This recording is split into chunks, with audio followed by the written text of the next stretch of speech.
From Washington, this is VOA News.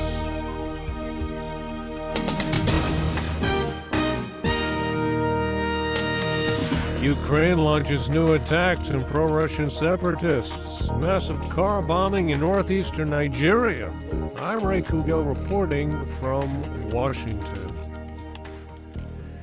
Ukraine launched new military operations Tuesday against pro-Russian separatists in the east, hours after a unilateral ceasefire declared by Ukraine expired. Ukrainian forces claim to have retaken one of the checkpoints along the Russian border held by the rebels. Ukraine's President Petro Poroshenko calls it the first victory in the revived anti-terrorist operation. The U.S. and its European allies have accused Russia of arming the insurgents in eastern Ukraine. Russian President Vladimir Putin directly blames Mr. Poroshenko for the renewed fighting. Tens of thousands of mourners joined in central Israel for a funeral service for three teenagers found dead in the West Bank almost 3 weeks after they disappeared. The three were buried Tuesday in the Israeli town of Maiduguri. Israeli leaders have accused the Hamas militant group of abducting and killing them. Hamas denies any involvement. The deaths have prompted an outpouring of national grief and angry calls for revenge. Israeli troops have raided the homes of two men suspected of abducting the three Israeli teenagers. Israel says they are members of Hamas.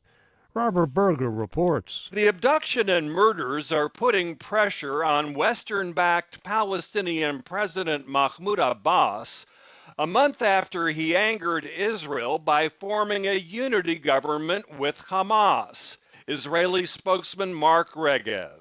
President Abbas must now immediately annul his pact with Hamas. If the Palestinian leadership says that it's opposed to terrorism, they cannot be in a political alliance with the murderers of children. Hamas spokesman Sami Abu Zuhri said the group does not want an escalating cycle of violence.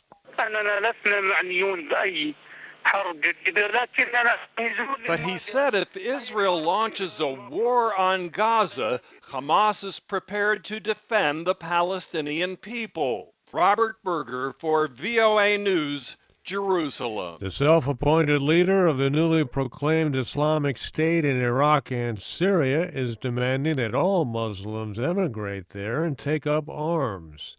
Abu Bakr al-Baghdadi posted an audio message on Islamist websites saying the new state is for all Muslims, regardless of skin color or nationality. A massive car bomb blast in northeastern Nigeria killed at least 15 people, and witnesses say the death toll could go much higher. Tuesday's explosion at a popular market in the city of Maiduguri came from explosives hidden in the back of a pickup truck or van. There's been no claim of responsibility for the attack.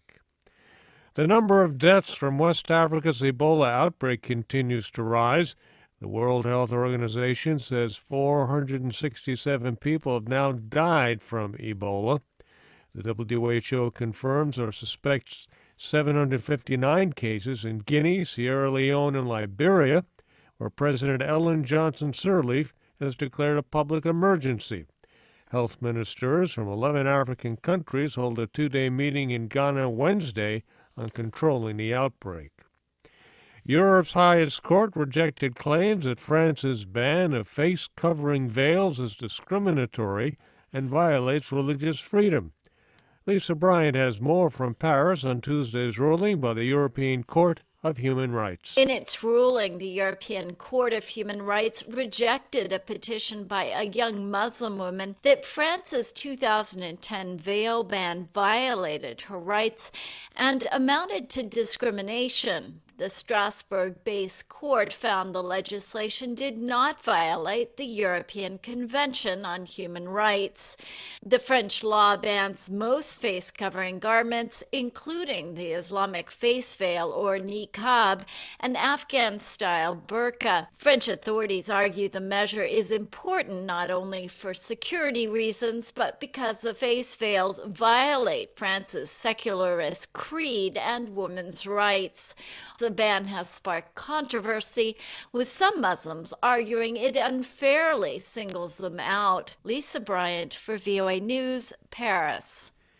Both games in the World Cup's knockout round Tuesday in Brazil were thrillers, with Argentina and Belgium winning in extra time to advance to the quarterfinals. Belgium edged the United States 2-1.